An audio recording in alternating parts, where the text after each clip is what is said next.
today's modern management, a number of times you will hear the terms think differently, lateral thinking, or think out of the box, which basically means do not get restricted by what is happening around, or do not have self imposed restrictions on your thinking.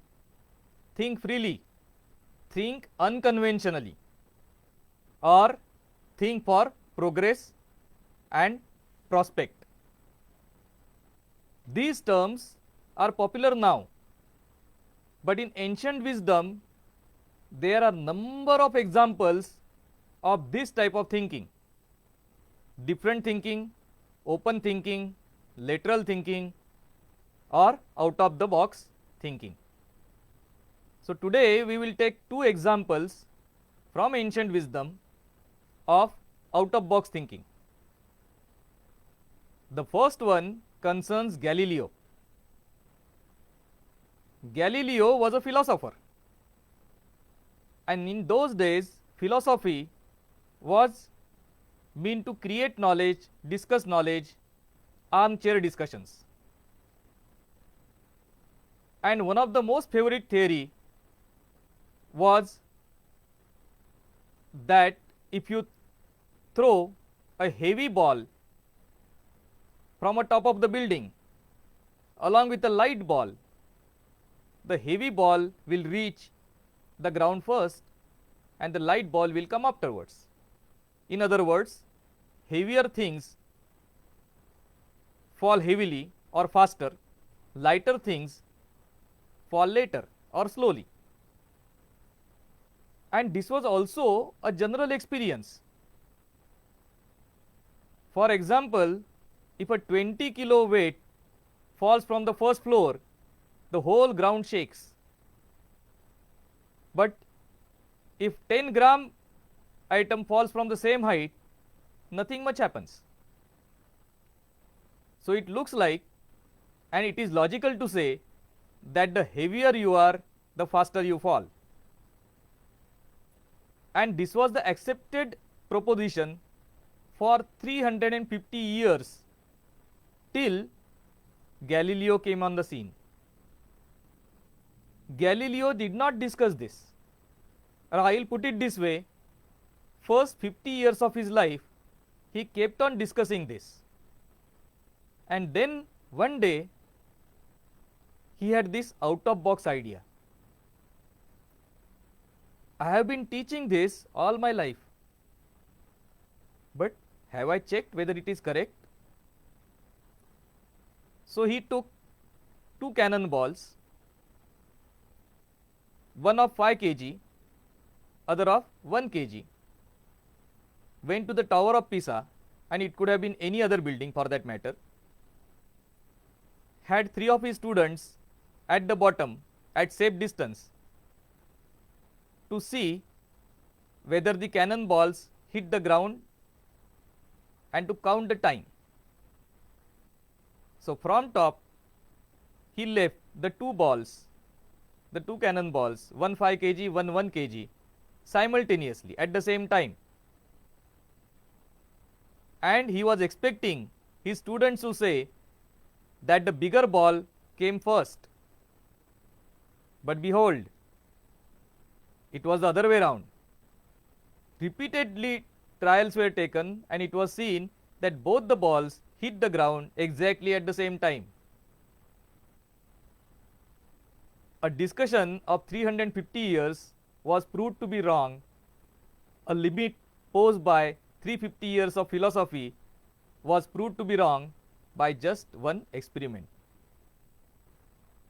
And that is why we would call in Western countries the first scientist to be Galileo.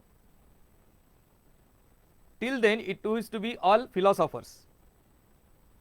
And scientist, most people don't know this, but it is a term which is as old as only 200 years.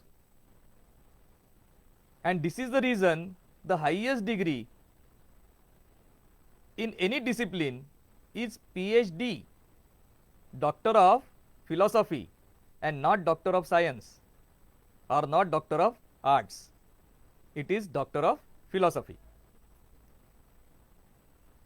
So, one experiment by Galileo,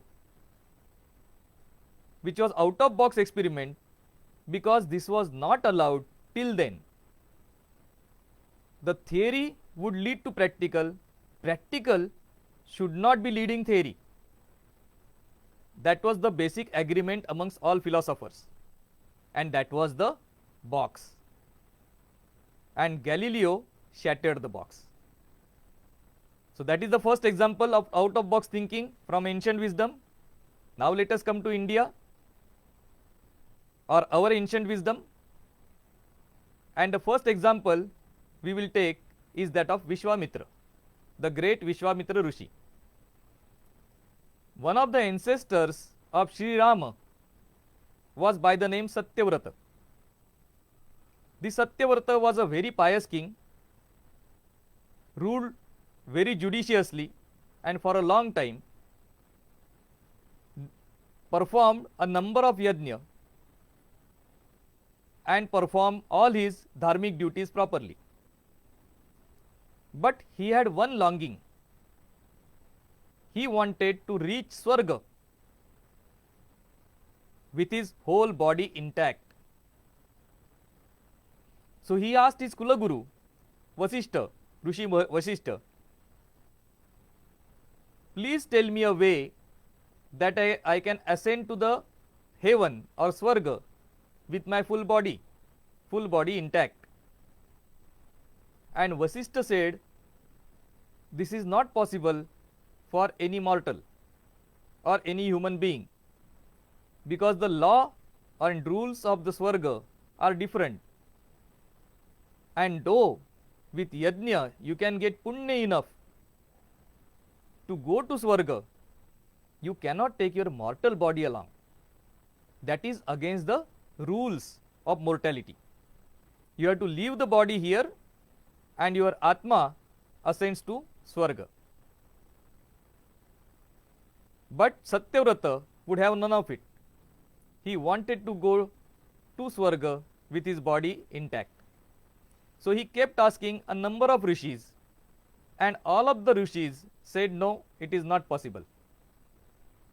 Ultimately, he came to Vishwamitra. And Vishwamitra thought about it for some time, and he said, okay, if we do these many yajna, you will get the power to ascend to the heavens with your body intact. He was thinking out of box. Can it be done? It can be done. So Satyavrata prepared himself, performed those many yajna, had that much punya, and then Vishwamitra started chanting some shloka. Along with that, Satyavrata with his whole body started ascending in the sky, and slowly he reached the Swarga. This was something that had never happened. Na bhuto na bhavishyati. And it was reducing, or it was tilting the balance of the universe, because this is not something that is natural.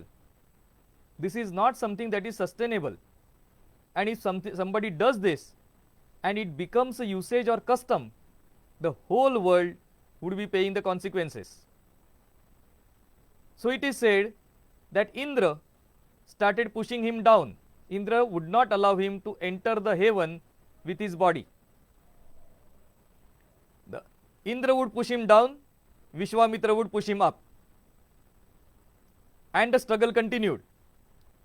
Vishwamitra was a mantra drashta who can see a mantra, and very powerful in terms of his powers. So the other Rishi Munis came to him and they told him, Vishwamitra, you have the power, but what you are doing is not correct dharma. This will change the balance of the whole universe, so don't do it. But Vishwamitra said, I have promised him. What do I do?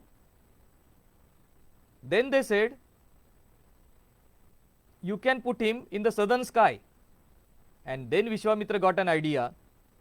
Vishwamitra said, I have promised you that you will reach the heavens. If the heavens are not taking you, I will create the heaven for you. And in the southern sky, he created or recreated another heaven, just the same heaven as that of Indra. And this Prati Swarga he made Satyavrat the king.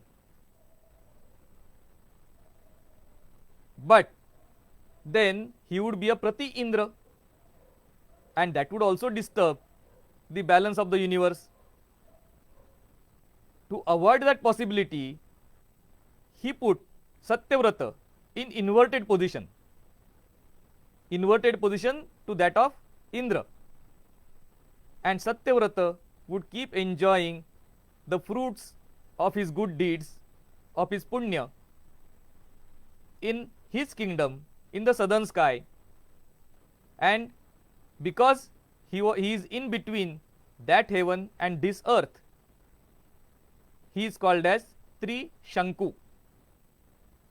Trishanku means somebody in between, and this is the Trishanku we can see in the southern sky at night, a constellation of 3 stars forming a triangle. So this was second example of out of box thinking from the ancient wisdom.